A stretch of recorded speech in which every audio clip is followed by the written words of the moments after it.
Welcome along to the How You Say It podcast with myself, Graham Kilgour, and this week I am joined by Dr. Kieran File, who is an associate professor at Warwick University for Applied Linguistics. Kieran, how are you?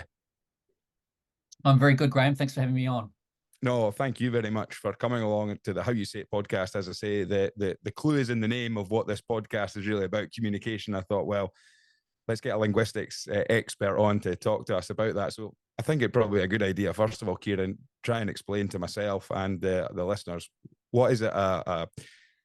What is applied linguistics? What's your job? What do you do? So, oh gosh, take me back to 100-level university papers here. What is applied linguistics? Well, I mean, I suppose first of all, what is linguistics? And linguistics is the scientific study of language, and linguists come in various shapes and forms. There are the kinds of linguists that are like my wife, the psycholinguists that look at how language is mapped onto the brain. They're more of your cognitive linguists interested in brain processes, things like multilingualism, how the brain stores multiple languages. So there's that aspect of linguistics. Then there's people who are interested in phonology and phonetics, the sounds that we make when we produce language, and how those vary across different regions and accents. There are people who are interested in semantics and grammatical forms as well. And then there are people who are interested in sort of broader linguistic processes like language and society and communication. That's pretty much where I sit. So linguistics is a really, I guess, a broad church of research areas where people are fascinated by the subject of language and look at it from different perspectives. An applied linguist, and then this is sort of, again, a tricky area. I think, to be honest, we're still working out what it is that we are. It started very much in sort of language learning and language teaching. Applied linguistics was about taking the science of language and seeing what we could learn about how languages should be acquired or how could they best be taught or learnt. But it's gone a lot broader than that now to think a little bit more about how language can be used in society, maybe for the purposes of building more effective communication contexts, more effective communication dynamics, shining a light on how power works, both helpfully and unhelpfully, looking at issues of inclusion and exclusion in society. So we're really applying linguistics to shine a light on society a lot more as well.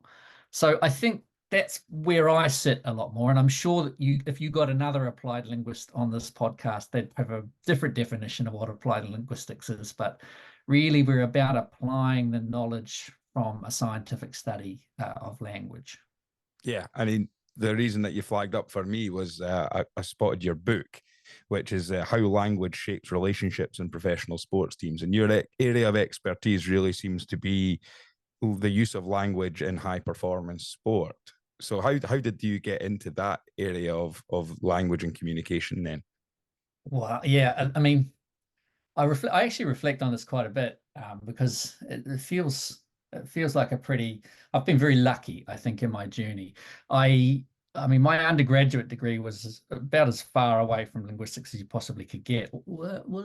Possibly. I did an undergraduate degree in ancient history and art history. So that, communication and language were, key aspects back then and were being theorized by people that are still relevant to our understanding of language today. But from that degree, I sort of went out and taught English for a wee while.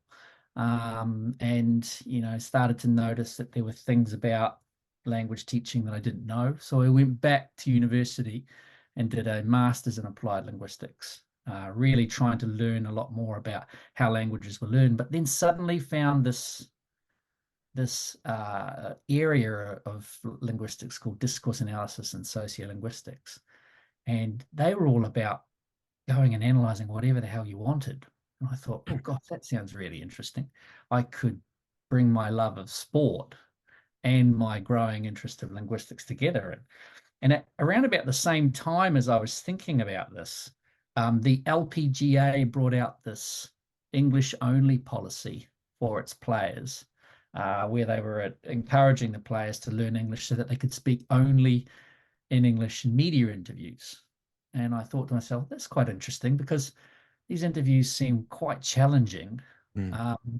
do non-native speakers have the English that they need to be able to speak in a specific situation? And from that point on, I developed the basis of a PhD and then started exploring the language of post-match interviews. And I did my PhD in the language of post-match interviews.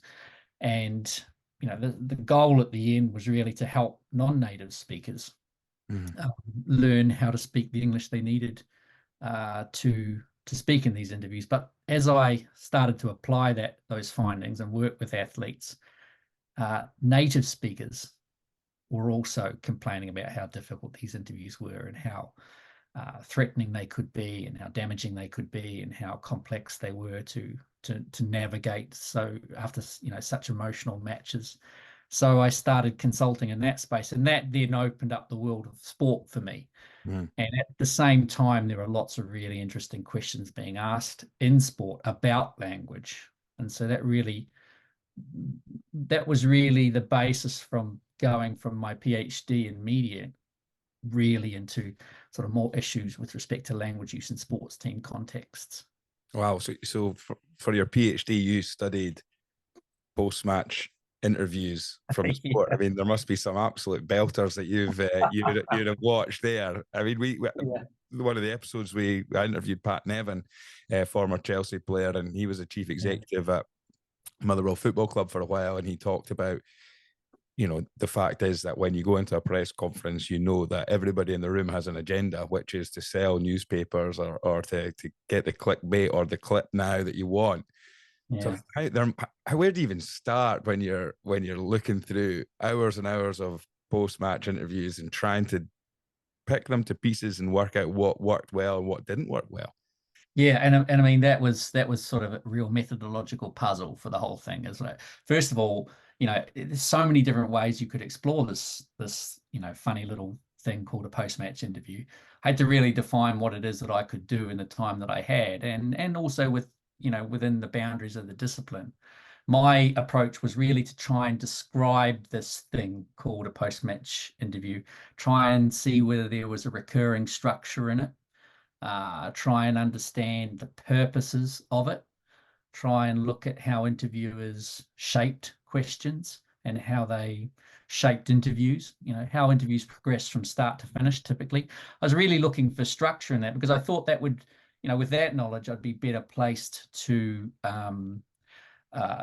help those non-native speakers just get a real sort of sense of schema for them so they could approach them. But since then, I've started looking at all manner of issues with respect to post-match interviews. I did a study where I compared when David Moyes was Manchester United manager, there was some interesting news coverage around him saying he wasn't Manchester United-like, or he wasn't indexing the identity of a Manchester United manager in his post-match interviews. And I thought, God, is this just emotional fans sort of sounding off after a bunch of sort of not so good results, or is there anything in this? So I collected a whole lot of interviews from Alex Ferguson and a whole lot of interviews from David Moyes in losing situations, and compared and contrasted the language patterns that that both of them used, and found there were differences in the way that Alex Ferguson performed losing identity in the media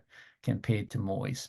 But yes, the whole project itself, the PhD project itself, I got to see hundreds and hundreds and hundreds of post-match interviews. But I think the most interesting thing about that too is I went behind the scenes. I've never done a post-match interview. I'm certainly not a professional athlete, but I wanted to know what they felt like.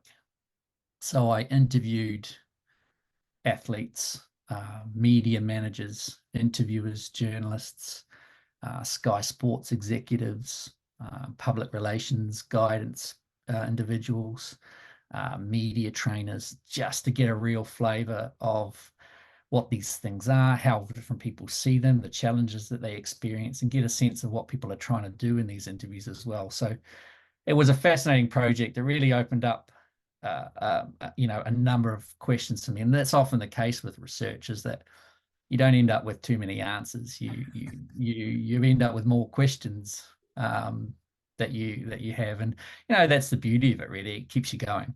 Absolutely. I mean, the the post-match interview, I think as a fan myself, I'm a football fan, soccer fan, I'm a rugby fan.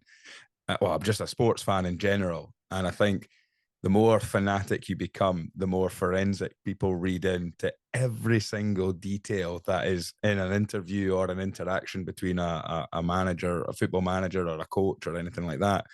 And it is fascinating you're saying about the David Moyes situation. Is fans will pick up on language, and you do wonder whether that is just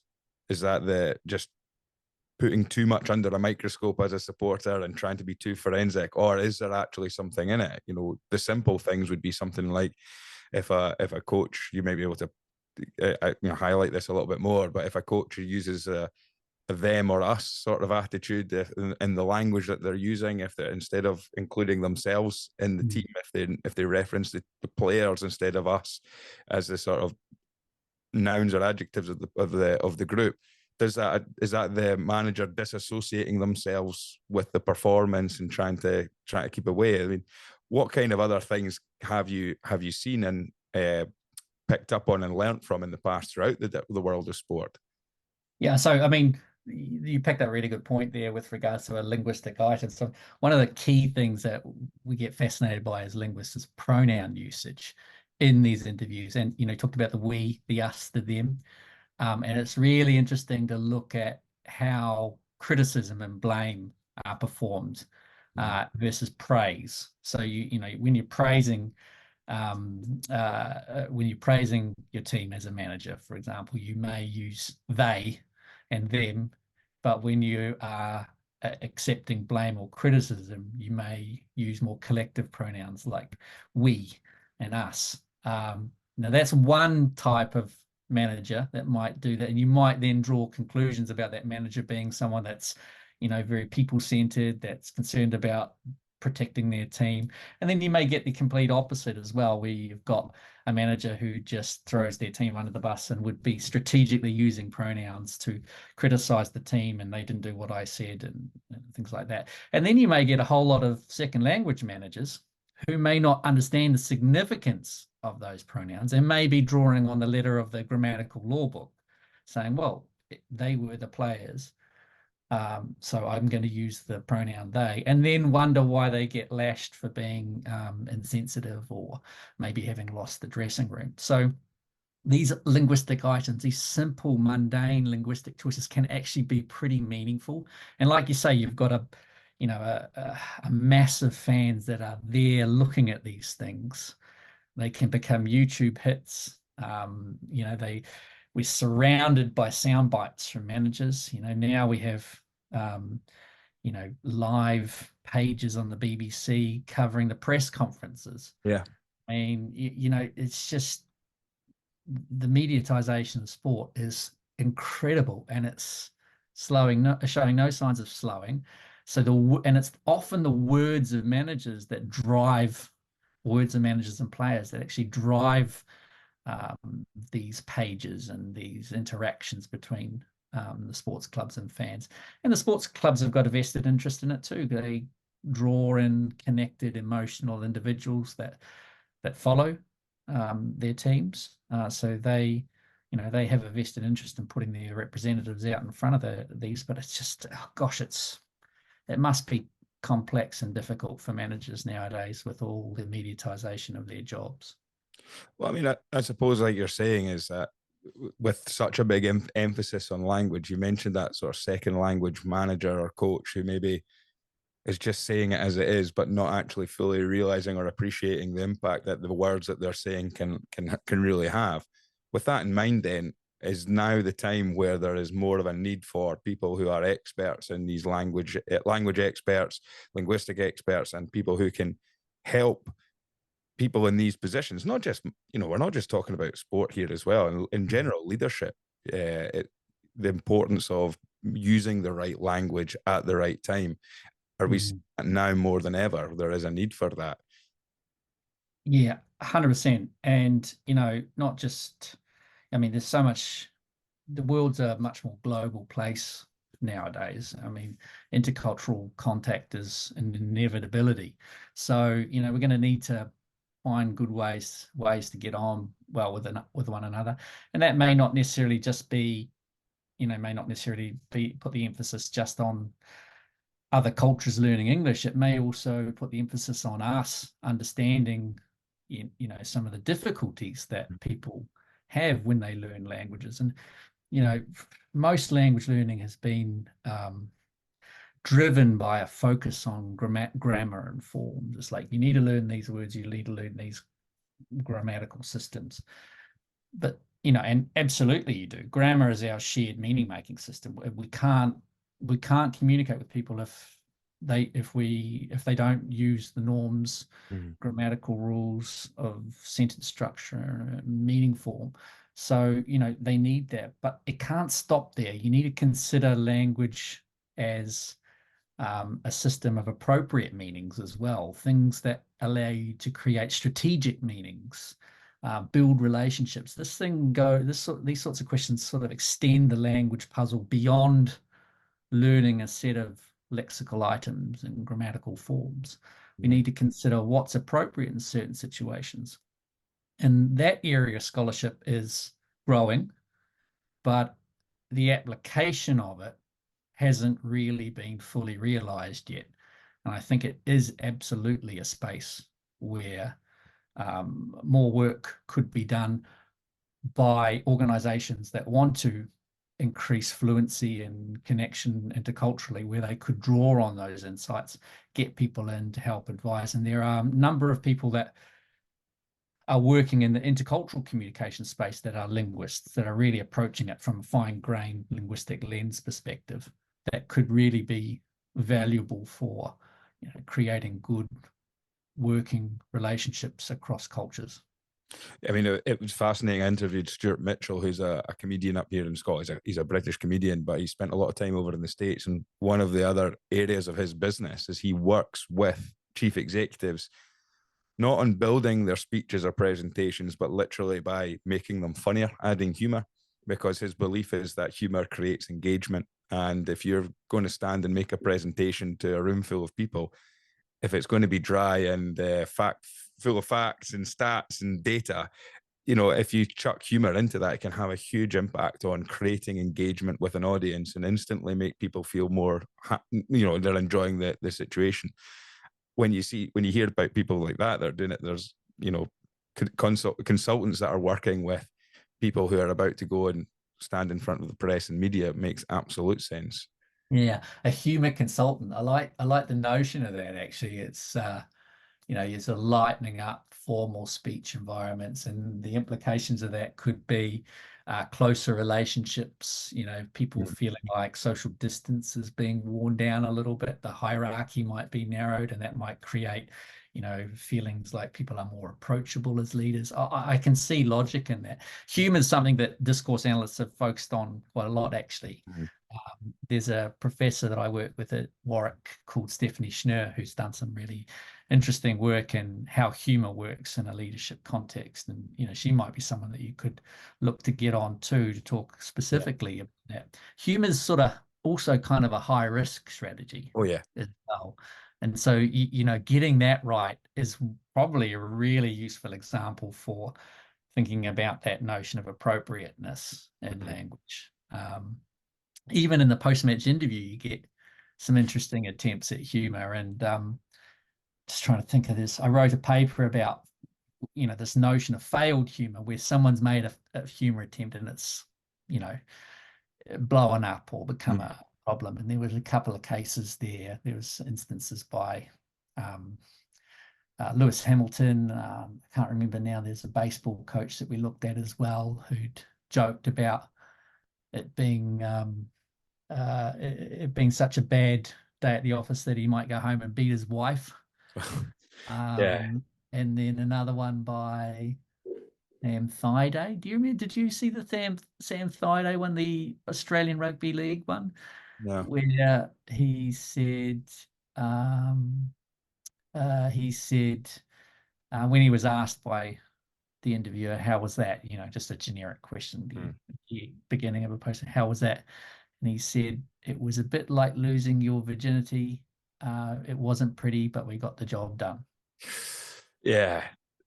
I mean, in the heat of the moment, that's the thing, when you've got cameras are on you and you've just gone through a highly emotional game, rugby. I mean, the physicality of that plus the mental strength to get through it, and then of course you've got the emotional scenes at the end. You often see, one of the things that always fascinates me is when you see a big dust up after a game, and because the emotions are so raw, and then when the managers are getting asked or the players are getting asked, they kind of laugh and shrug it off a little bit as if to say, oh no, it was all fine, it was just a bit of the heat of the moment. But that's the thing, when I interviewed BBC Scotland correspondent Chris McLaughlin, who's the longest serving BBC sports pundit for Scotland, the BBC Scotland, and he was talking about the pitfalls and the dangerous situations he's been in when he's had angry, grisly managers who aren't very impressed, and he knows he's got to ask them a question, and he's got a responsibility as well as the journalist.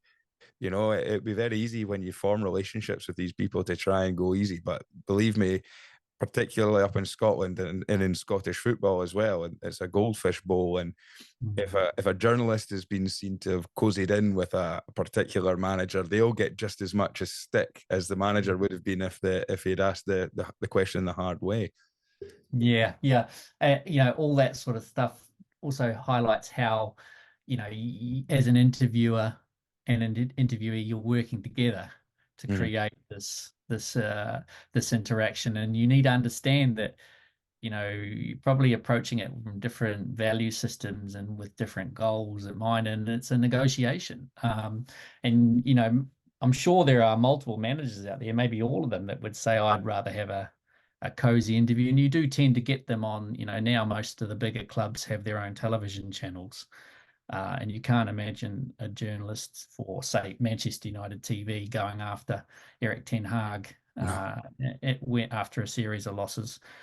So, interviewer processes and practices can vary significantly depending on, the publication that they work for, or the network that they work for. And, it just goes to show that language can be flexibly manipulated there to create a particular interaction or exchange. But as a observer of sports, and as a fan of sports too, you do appreciate the role that the interviewer plays in those situations. Maybe it's something that I've also had insights in from having studied it, but you do appreciate the interviewer going out on a limb and being a little bit firm and structured with a manager and holding them to account. And they're very aware of how uncomfortable this can make the managers, but they do it anyway as part of their professional role. And you've seen managers also, and other sportsmen as well. I remember back to I can't remember the press conference that it was with Lance Armstrong when he was originally called out by I think it was the Irish journalist that began asking the question, and Lance Armstrong played it very cleverly by effectively humiliating the journalist in a room full of his peers, and made everybody suddenly realize I'm not, that by the way that Lance Armstrong reacted, and we've seen other managers doing this as well, by calling a particular person out in a press conference, which is a complete power play in that sense, because penny to the pound, I guarantee that most other people sitting in the room going, well, I'm not going to be asking them any question like that. But I do remember that guy being humiliated by Lance Armstrong in that press conference for asking what turned out to be a truthful question, but it was just the way that they were. So the power dynamic in the language that is used there from the interviewer, and who actually has full control when you are in that interviewer-interviewee dynamic. Yeah, and it's probably different forms of power coming together. You've got the interviewer who's got the power to essentially drive the interview, take it where it's going to go, or at least try and set the boundaries in and through their questioning topics, but also the tasks that they set interviewers. Sometimes they can set them very face-threatening tasks, like to admit that they got things wrong. So the interviewer has that sort of power with respect to control of the interaction, but the manager has the power of status, as being that public figure, as having the respect of the club and being the representative of that club. And so you can see how you know, you've got two powerful individuals coming together and going at it. And some of the most, you know, entertaining and you know, interviews that really grab you are instances where that power boils over and they start having a go at each other. And I'd love to know whether there are any interviewers out there that have sort of had themselves pushed around a little bit after an interview or sworn at. I imagine there must be Oh yeah, of them around too. As soon as the camera's gone off, they've ended up with a little thump on the head or something like that from there was a famous one, the Scottish football one, that's worth looking back on. Well, who was it now? And he ended up on the camera punching the the interviewer. And oh, it's a cracker.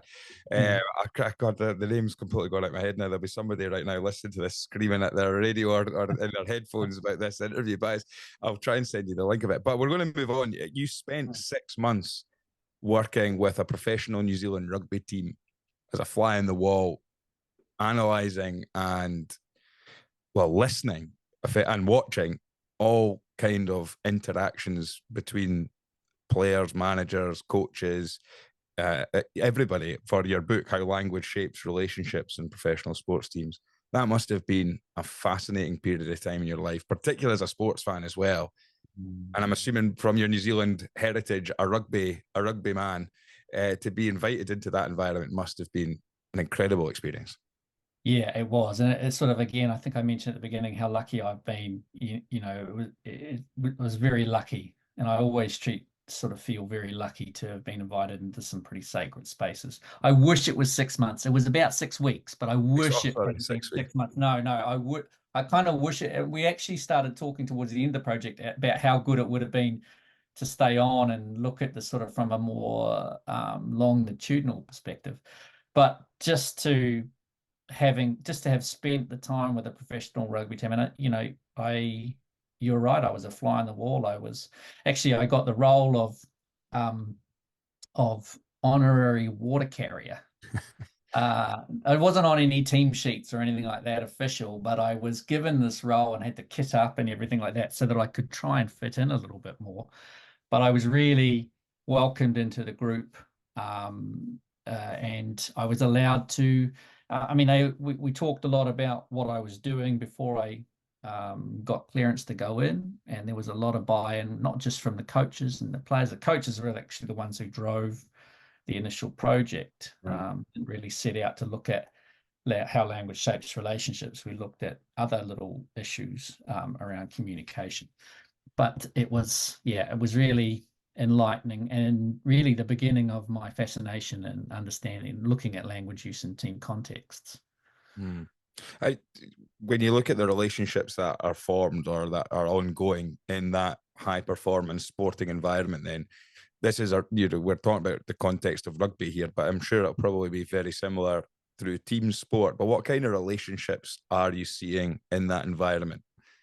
So yeah, I mean, that's a good point to jump off into too. As linguists, we're very descriptive in our endeavors, and so really the goal was exactly to go in and look at the nature of relationships as they were being constructed by people in and through their language use patterns. And the two aspects that help to really define the languages, and this is not in any way super enlightening, but the two aspects that really came through in the analysis were relationships of power and relationships of solidarity.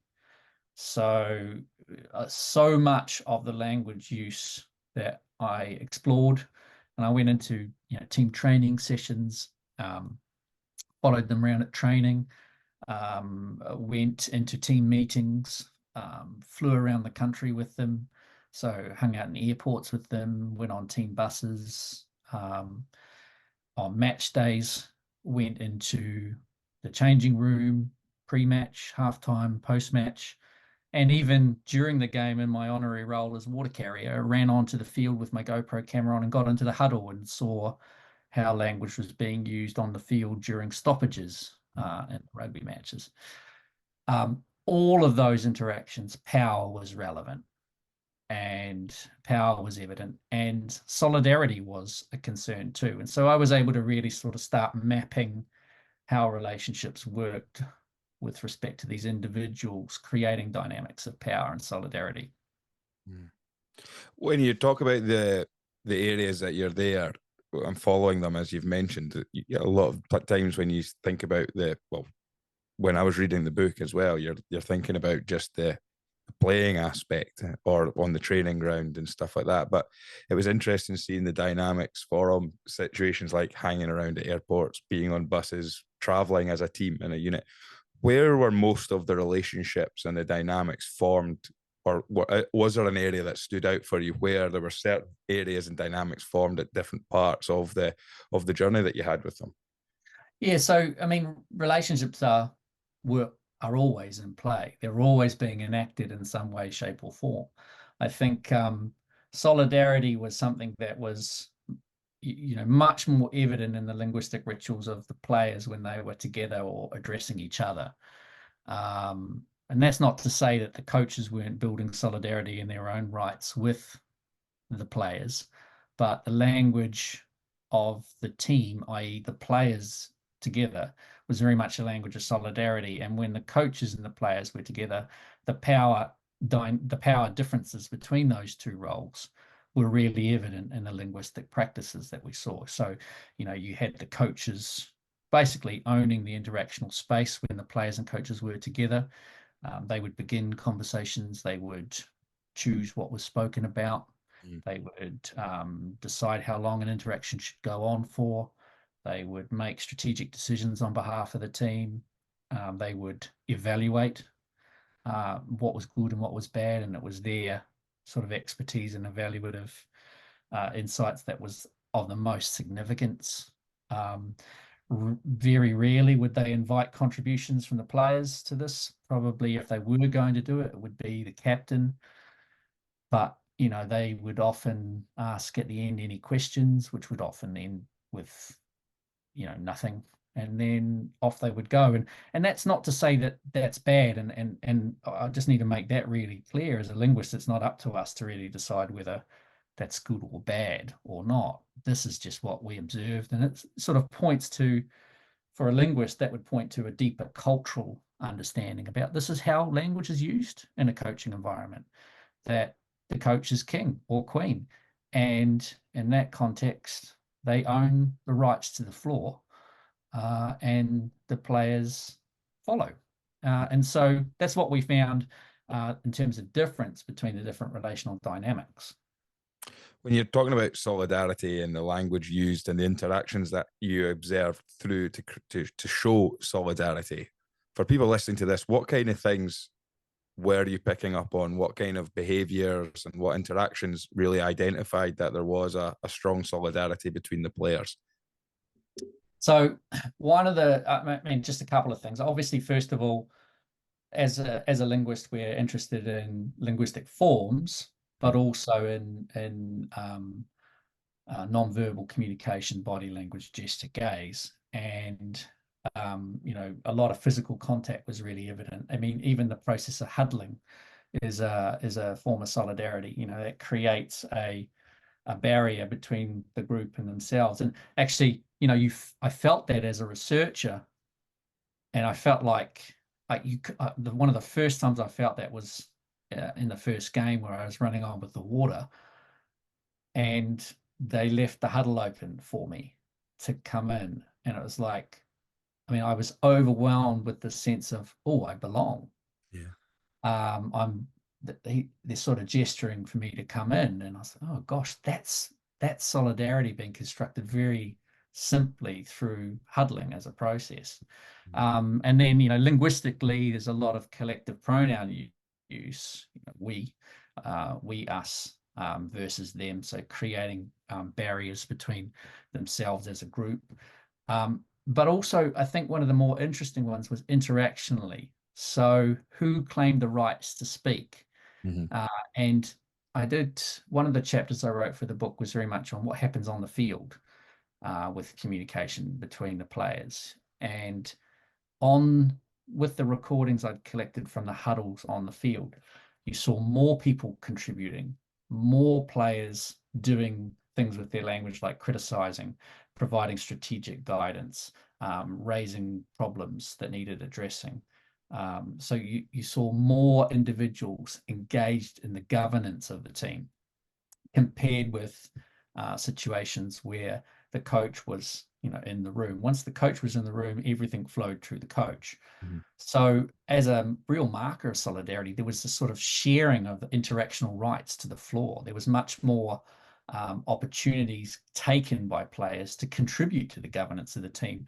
And I think that's a real marker of solidarity, because they feel comfortable enough to do that, and they feel like those contributions are welcome, and that they feel like they belong and they can exercise that belonging. So that was one of the things I wrote about in that chapter, was really the interactional distribution, the wider distribution of rights to the floor.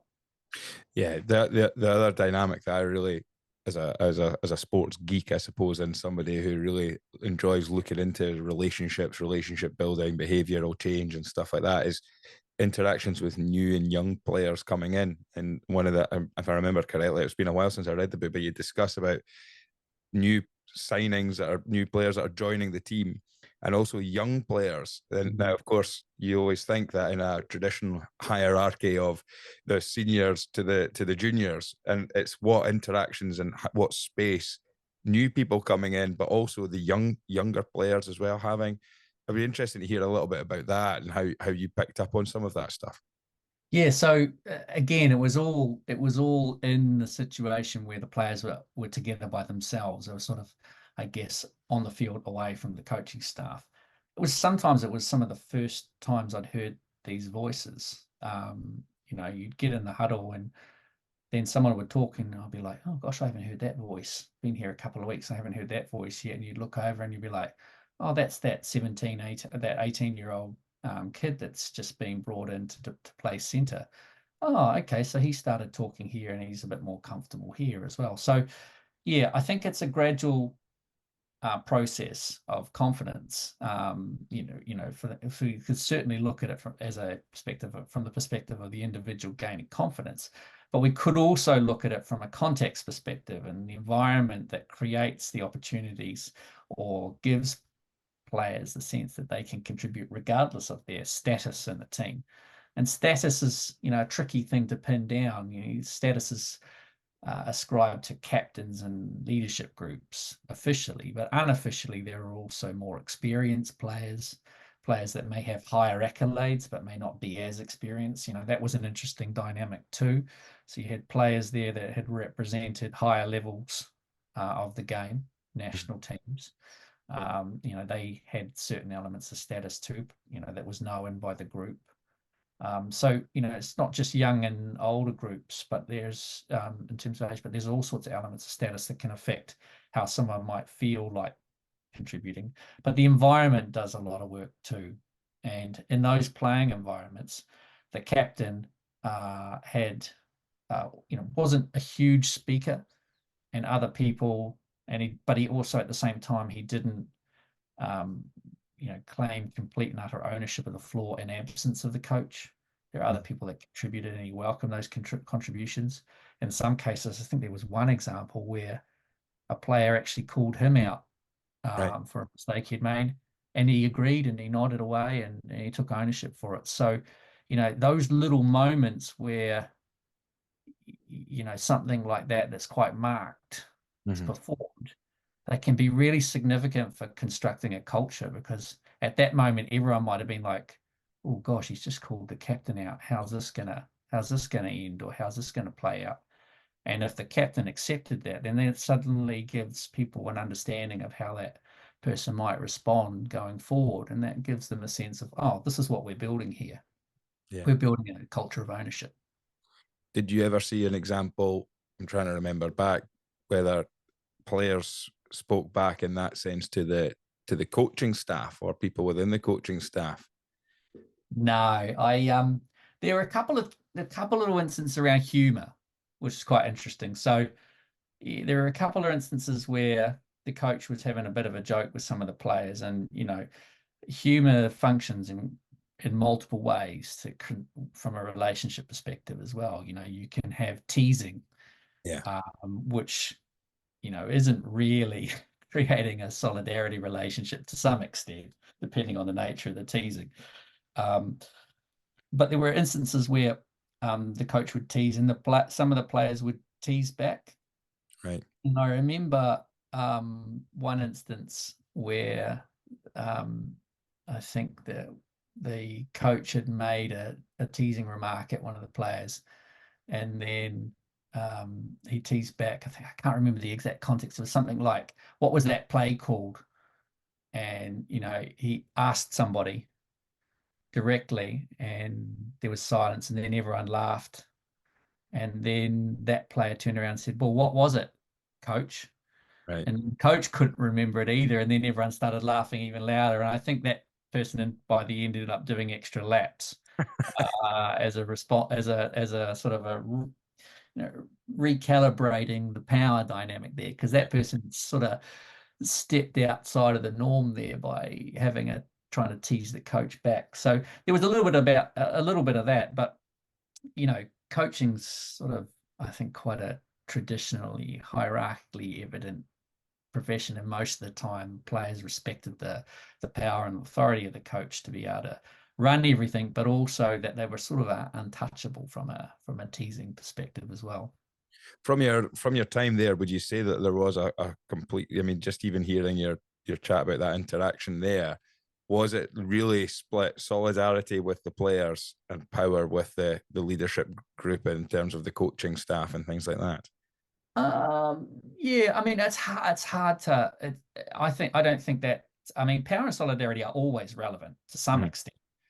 Power is often thought of on a continuum of symmetry, from symmetrical to asymmetrical. We can think of it like that. Now, whether or not, I mean, it's not a static thing as well. It's like maybe the coach creates more symmetry at certain times of the week, or in certain interactions, and they might create more asymmetry at other times. And one of the things that seemed to map onto symmetry was the amount of time that they had to actually talk. So halftime team talks were very time constrained activities. I mean, it's 10 minutes from the whistle. So by the time people get in and take water on and are ready to go, they might have 6 minutes before they need to turn around and go back out to keep to the television schedule. So, in those situations, there might have been, there was evidence of greater asymmetry because there was pressure on time and the players probably had a chance to interact with one another on the field. So the coach was taking those spaces over. So, these things are hard to pin down in terms of absolutes. And solidarity at the same time, we talk about this in linguistics, this notion of social distance, right? Closeness and distance, and that can be created at different times as well. And it's not necessarily a hard sort of static concept. I'm always going to be like this. There'll be certain times where you might try and create closer. Might try and reduce the amount of distance between you and the players for strategic reasons. How do you do that communicatively? How do you do that linguistically? That's sort of a question that a linguist might ask. And there may be other times where you create that distance, again, for strategic purposes, maybe to, claim ownership over a particular decision because that's what you think as the coach is the right thing to do, or re-establish authority over a situation. So they're really hard to sort of draw out really blanket claims with respect to the players are all about solidarity and the coaches are all about power. It's much more complex than that. I suppose like your interaction where you talked about the player kind of taking the mick out of the coach in that interaction, there is that by laughing along with the situation and maybe being a little bit more self-deprecating, the coach is allowing himself to be one of the boys, but at the same time when that authority and bringing it back to taking that distance by saying, right, extra laps for you, by the way. When you talk about being in the changing room halftime, post-match, halftime, pre-match, halftime, post-match, we were chatting to Rory Lawson, former Scotland and professional rugby player, played at Newcastle Falcons and other sort of clubs as well. he talked about halftime interaction he had with the head coach once when we talked about getting your message clear. And the head coach said to Rory, there's no grey areas. It's not black and it's not white. And the two, Rory sat there for the next 10 minutes of half time trying to establish what the hell that message was supposed to mean. When you're picking up these, and you're in there and you're seeing these halftime team talks, and you've got, in the rugby environment, you've got 15 players, maybe a player being changed for another player. There's water being taken on. There'll be physios moving around. There'll be a lot happening. There'll be little conversations going on between each other. What's that dynamic like, and how quickly, and how to use language in such a straight, direct way were the coaches able to get instructions to the players immediately so that it understood? Yeah, I mean, again, that's sort of like, I mean, that's a fascinating question. The project that I did with the team, I weren't able to get into that sort of level, and from a reporting process, it was more about how do these interactions unfold interpersonally. And, those were situations where power distance was really heightened between the coach and the players. It was the coaches saying what was right and what was wrong, and the players accepting that, and contributing every now and then with a yes, that's right, or providing the missing piece of information that the coach wanted them to cite, so they could establish where they had shared understanding. Looking at understanding, it's kind of difficult to do just from a linguistic perspective alone. You can look at strategies that people deploy to try and make their messages understandable, but whether it's understood, I mean, this is a really complex area that I think needs more of a mixed methods approach to really get to, because everyone's probably focused on their own aspect of performance, their own position in the team, what they've been doing, what they've been noticing, and may not go away with the same understanding of what the coach was trying to say, as the person next to them. I think one of the things that was quite interesting in there was that I got cameras in there in various corners of the changing room. And I did notice, and I'm not sure how significant this is, but I did notice that when the players came in, they would talk with one another quite frankly about things that they felt were not working for them, or challenges that they had. But when it came to the coach coming into the room, they all went silent, and then the coach would ask them, what's going on? And they wouldn't bring them up. And those questions were of more interest to me, because surely if you're a player and you're experiencing difficulty, you'd like the expertise of the coach to help with that, but you don't feel comfortable doing that, then there's a fundamental flaw there. And in that relationship, or in that communicative context, that sort of the fact that everything needed to be done on a big public address, sort of everyone in the team listening to this one person and issues coming through this individual, sort of constrain the degree to which a player might reach out and talk about certain things. And I found that really, really fascinating, because technically the players are not learning or not able to leverage the expertise that the coach may have, because they might feel uncomfortable. And there might be all sorts of reasons for that. It could be the discomfort of the environment, having 15 other players there and a bunch of subs, and you don't want to raise this issue. And that could also be, that could also come from the fact that it's a professional game. I'm a professional. I should probably know how to solve these problems. There may be those sorts of ideas running around in their heads as well. Or, maybe it's contract renewal time. I don't want to come across to the coach that I don't know what I'm doing. So, there's all sorts of things I think to work out at that level, before we think even about whether or not a message is understandable or not. That's obviously an important strand of work, but probably not something that a linguist would be able to do by themselves. We'd certainly be able to support work in that space. But what's remembered, I mean, there's some interesting work that's gone on around, just thinking some of the work I did before I went away that I read, some interesting work on how much people actually remember from things. Yeah. There was some work that was done on, informed consent processes in a research context. And, the recall from, very simple interactions about what's this study that you're about to do is about this and this and this. The recall from that, even a very short time after the researcher had delivered a statement about the research, it was really poor. Yeah. So, there's principles that can be drawn on from a wider research perspective on communication, but probably more work needed to be done in that space. But I think there's bigger questions than that as well, bigger, more relational questions. Mm-hmm.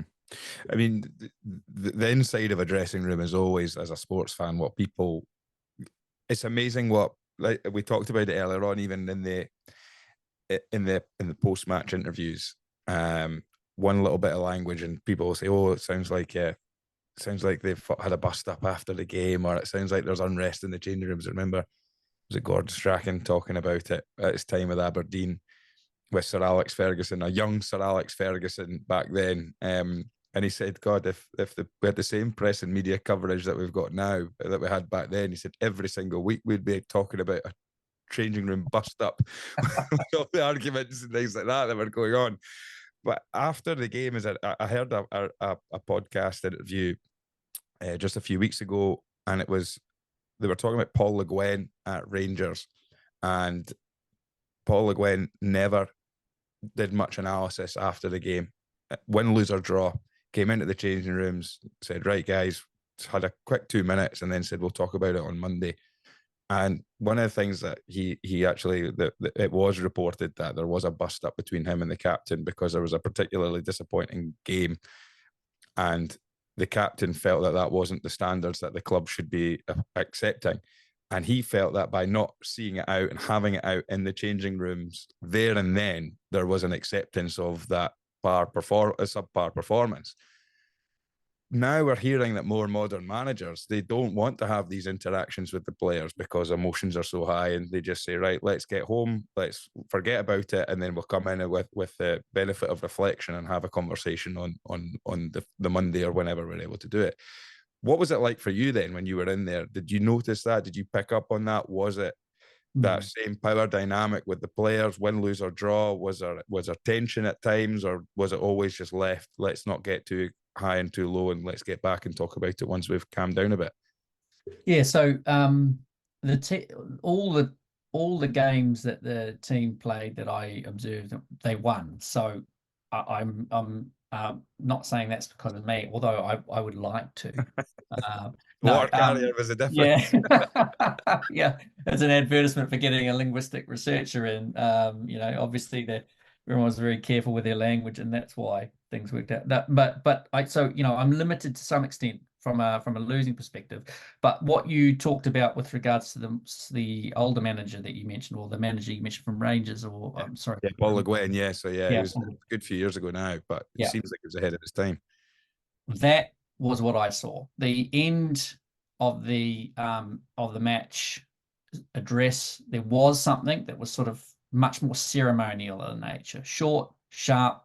We'll pick this up again when we meet again on Monday at training.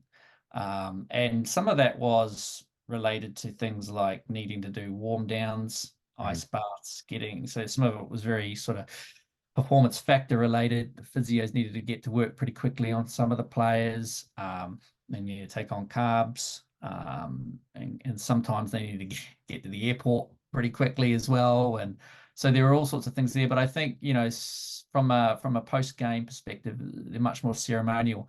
It's quite interesting. I don't know whether this is specifically relevant or not, but when I did my PhD, I was really fortunate enough to talk to Richie McCaw about that. Now, we talked a little bit about it was more about post-match interviews, but he told me that one of the things that he learned over his time with regards to this post-match interviews is that if you end up doing too much sort of positive or negative evaluation in this post-match interview, and then you get back to training on Monday and watch the tape and think, actually, for example, if he was too praiseworthy of his team, and he got to training on Monday and saw actually they had a shocker here, there, and there, and the performance was pretty terrible on a number of factors, then maybe he's indirectly accepting these lower standards through this post-match interview. And I think that idea can be carried over to what the coaches might be doing in this sort of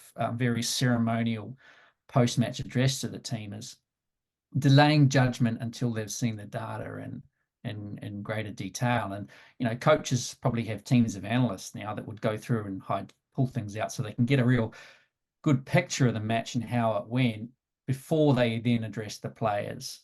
So emotions is an element of it too, but there's a number of other factors that might explain why that post-match address is more ceremonial in nature, or why coaches prefer it to be more ceremonial and short-term in nature. In linguistics, we also talk about these concepts of hot and cold feedback, particularly in language learning. Now, if you're a language learner and you make a mistake, what do you want the teacher to do? You want your teacher to jump in and correct it for you there and then, or do you want them to wait till you've finished your sentence or finished your talk or finished whatever it is that you're doing and then provide the feedback? These notes, they have positives and negatives. If you've got a learner that's making loads and loads and loads of mistakes and you're butting in all the time, then you're affecting the flow of the communication, and you're probably really damaging the confidence of that individual as well at the same time. Mm-hmm. And the negatives of cold feedback is maybe they won't acknowledge it or they won't recognize it. So, in designing a strategy there, you do need to be, as a coach, you do need to be reticent of the pitfalls, the strengths and pitfalls of either of those approaches, and try and work to mitigate against those. Yeah, I spoke to Neil Lennon, former Celtic and Hibernian manager, and played for Leicester City, and worked under Martin O'Neill for many years. And we actually talked about one particular post-match interview that he did on the radio where he slaughtered his Hibs team, absolutely slaughtered it, to the point where most people were actually going, God, he's gone a bit over the score there. And the interesting thing that you mentioned there with Richie McCaw was, he said, but I had them in the next day and I showed them the video and I asked them, was I justified in what I said to the press and media? And he said every single one of them held their hands up and said, yeah, we didn't. At the time, we didn't realise just how badly that performance had been. When they were in the actual heat of the game, I think the players had kind of said, we got away with that one. That wasn't too bad. Didn't play well, but we've got away with it. Maybe slightly higher. He's seen it from the touchline for the last hour and a half, and he's gone absolutely ballistic. But the important part of it was, with his communication to the players, was he backed it up with the video evidence and then said to them, do you think that I'm justified in saying what I said then? Yeah, and I wonder whether in Richie's case the issue was more because the All Blacks are a very successful team. Maybe the issue was more for him that he didn't want those standards to slip by saying everything's been good and we're really, you do see in these post-match interviews the interviewer using really super expressive and strong evaluative lexis. That was fantastic. That was the best game. And you see the player responding by actually toning it down a little bit and sort of bringing it down. And I wonder whether that's sort of leadership in action to some extent in a post-match interview context. It's sort of thinking, no, I'm not going to give that impression to the players via this interview, because be naive to think that the players wouldn't be able to access these interviews at some stage, or that they might not, they might create sound bites that then end up in news stories that then get back to the players and sort of create this environment that everything's okay and everything's fine. So, in that case, in Gordon Strachan's case, it was much more of, look, I was right. But for Richie, it was, the same kind of concept was in play, but it was much more, look, I don't want to make a judgment here until I have been clear. And it could also be the difference between a player and a coach, because a player, Richie often talked about, I don't really know what's going on in the full game. I've got my head in the ruck and I'm trying to, steal the ball off the opposition. Legally steal the ball off the on the line, borderline. I like the way the All Blacks played, was it not?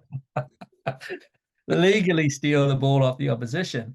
I don't know what's going on, and so how could I pass judgment on some of these things? And so I thought that was when I heard that in this interview, I thought, gosh, that's super mature. And again, it might be one of those things that sort of helped him shine as a leader, because he was obviously a very successful leader in the All Blacks context. Yeah, I mean, I went on the All Blacks on the topic of the All Blacks. I read a really good blog article on your website. It was I forget his first name, Hansen. Steve Hansen, Steve yeah. Hansen, that's it. And it was you analysed. I think it was the press, his interview in the press after the All Blacks had been beaten by the British and Irish Lions, and you're going through the language that he was using and the different sort of aspects about, you know, talking up the All Blacks, talking up the British and Irish Lions, but not too much, but showing getting the point across about to put the fans' perception and perspective and things like that. I mean, when you get the chance from your position, to sit down and really analyze that, what kind of things are you looking for or what would somebody as a consultant be telling somebody, maybe after a defeat like that situation? What's someone telling Steve Hansen there? The key points to say in the press to try and get the points across, not make and keep that momentum going, because obviously, am I right in saying that was that the second test of three? Or was it the Yeah, first test? it was the first one they beat the Lions. The second one they got beaten. In the third one there was a Draw. draw, That's right. Yeah. wasn't it? Yeah, yeah. So it must have been the second test. Yeah. And I think they hadn't had a great start either, and I think the expectation was that they were just going to get wiped off the park. And I think that might have been also something that Steve Hansen was sort of trying to just indicate that, hey, we knew this was going to be done. And these cliches that come out, I mean, cliches are fantastic to analyze. You asked about what I look for. I look for formulaic language. That's one aspect that you end up looking for. Cliches are these things that fans go, oh. I think there's someone who makes videos about them all and puts them on Twitter all the time of different managers saying the same thing, at the end of the day, but cliches are cliches for a reason. They're really functional linguistic units, not just for keeping a conversation going. They can be shortcuts of thinking a little bit, but they are actually really super useful interpersonal communication resources as well. And so you can look at those. I mean, as in terms of consulting managers on their language use, I mean, it's a really difficult prospect. I mean, I can tell you what it's not. I can certainly tell you what it's not. It's not a consultant, a linguistic consultant, what it shouldn't be anyway, a consultant going in and telling someone how to speak. Language and identity are deeply interconnected. They're inextricably linked. And so to advise someone on their language uses is to advise someone on who they are and how to be, how they are the kind of person that they want to be. So you've got to really understand that and navigate that too. You might be this consultant that goes in and wants to make someone sound, I don't know, more humble, for example, just as an example. I'm not saying that, that's a case that I've worked in, or you might want someone to sound more tough or more aggressive, but, that might not be who they are. Yeah.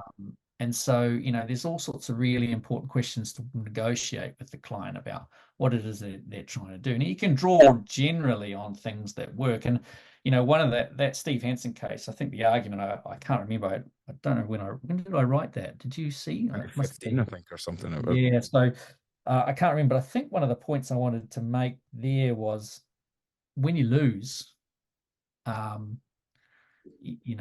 in a post-match interview, the best outcome you can get at that stage is to come across as somebody who is respectful of the opposition. There's nothing else to really gain in the post-match interview. You might go after the refs, or you might feel like going after the refs, or you might feel, I mean, everyone will approach the interpretation of a losing match interview looking for cues of whether they're a bad sport. And they may read that in any nuanced little linguistic feature. And so the best communicators in that situation understand that and know that the only thing they've got to gain here and the only thing they need to be aiming for is trying to be a good sport and trying to get through this thing in a way that doesn't smack of sour grapes. And if they can do that and get out the other end, then they don't have to see that interview being wheeled out on various news media websites or on YouTube for the rest of the week by opposition fans who say, look how bad, look, we've rattled them, and they're so upset and they're blaming the referees. So there's not much to gain at that stage. So you can draw on sort of general ideas of how people might approach these things, or how historically they've approached them and why they've done that, to help guide a manager. But you've got to weave that in too with what it is that who they are as people. And you can imagine going to someone like Steve Hansen saying, you know, we need to make you appear a bit more approachable and friendly. It might not have been who he was. You know, I don't know Steve Hansen, so I've got no authority to claim that or not. But, you know, you've got to really consider that. And I think media training is a really interesting, you know, really interesting area of skill development that I don't think has got that right just yet. Media training could be much more sophisticated in nature and consider some of these more formative questions around language use and communication, if it's going to be a really useful resource for players and coaches. I mean, it can have a huge impact. Just up in Scotland, Derek Adams, he's just been sacked from Ross County in the last few weeks, and in his third game, he slaughtered his players, he slaughtered the club, he slaughtered Scottish football, and he basically completely isolated himself. And you know, I've spoken to people who are maybe connected, and yeah, but I mean, it's no secret that a lot of the players just were not happy at the time. And he survived another 3 or 4 games in there, and the writing was on the wall effectively from the moment he said that interview on national press, you know, on the BBC, and it went viral. And as you said, the problem is, you know, 25, 30 years ago, as it's saying in the UK, it's today's news, it's tomorrow's, you know, chip paper.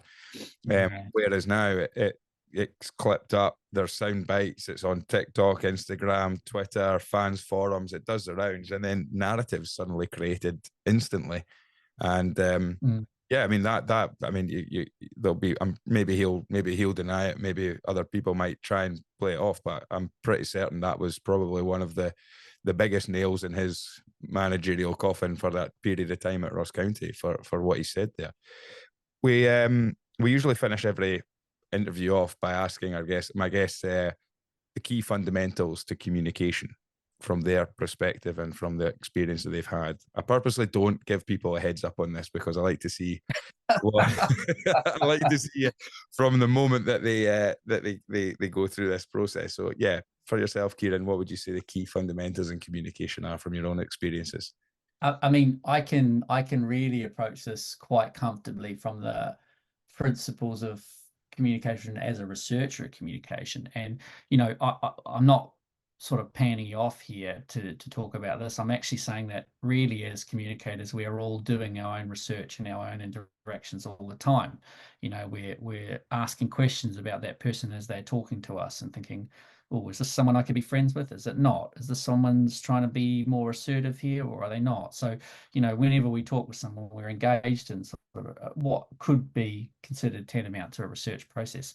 So I think what might be helpful there is to think a little bit about what I've, I guess, considered to be important, sort of broader consider. Would that be okay?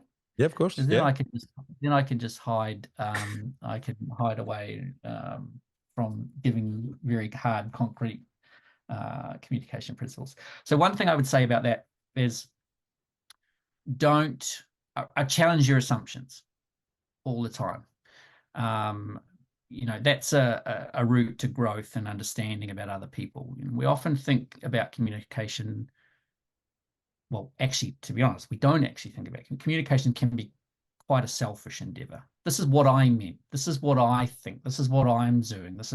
Whereas really at the heart of communication, it's 2 people or more working together to co-construct an understanding of what it is that they're doing, and, you know, in and through the communication that they're engaged in. And one of the things that can make communication go wrong is where we apply our own assumptions and our own understandings without necessarily testing them and checking them and looking for evidence of them. And I think as a researcher, that's been one of the biggest lessons I've learned is, whenever I approach a piece of data, I've got to be careful that I'm not just bringing my own worldview to it and interpreting it. I've got to try and look for evidence in that data of how that person sees the world as well. And, that's true communication, really, is finding a way to negotiate an understanding, a shared understanding of what is going on. And in some situations, we have quite high power distance, and that person might just be going, this is how it is, and you're going to take that and take it off. But really good, valuable communication where people feel like they can trust you and that they feel like they can engage with you and they feel like they're respected and they feel open enough to contribute and come and get involved in the interactions, really requires every individual to be testing their assumptions and checking them and checking understanding and confirming that that person understands what you're saying. And so there's got to be that back and forth. So that's one key lesson, I would say. Gosh, more lessons. I think the big principles like respect and trust, these are things that often get wheeled out as really important in communication. What I'm really interested in is how they work. Okay. And I think one of the best things a researcher and a communicator can do is really reflect on how they are showing respect, how they might be building trust or attempting to build trust. Because, if you are reflecting on this, then you might be trying different techniques out. You might be learning from other people about how they might be doing it. You might be reflecting on, I feel like I trust that person a lot more now. How did they manage to achieve that for me? What are they communicating in a particular context or situation that has allowed me to feel that level of trust with them? So, they're really open learners, really critical. They consider strategies all the time, and they're learning all the time from their various communication encounters. So that's probably also another overarching thing, is that always try and learn from communication encounters. What can you pick up, particularly people that you respect, particularly people that build a connection with you? What have they done and how have they managed to do it? Brilliant. No, that's fantastic. Well, Kieran, how can people find you if anyone's listening and they want to learn about your books, they want to hear more about what you're doing? How can people get in touch? How can people reach out? What's the best way to keep up to date with what you're doing? So probably to keep up to date, I do post sort of updates on various projects that I'm doing on Twitter and LinkedIn. So Twitter and LinkedIn will probably be the first port of call for just seeing what I'm up to if anyone out there is interested in that. For people to contact, probably email at Warwick, so k.file@warwick.ac.uk is probably the best way to get in touch with me directly. Perfect. Well, I'll put all that information in the notes as well to this podcast. Kieran, thank you so much for giving me your time today, and thank you so much for that really, really great insight into the communication side from applied linguistics, and hearing your amazing time that you spent with that professional rugby team. I'm jealous, to be perfectly honest. But thank you so much. No worries, Graham. Cheers. Cheers.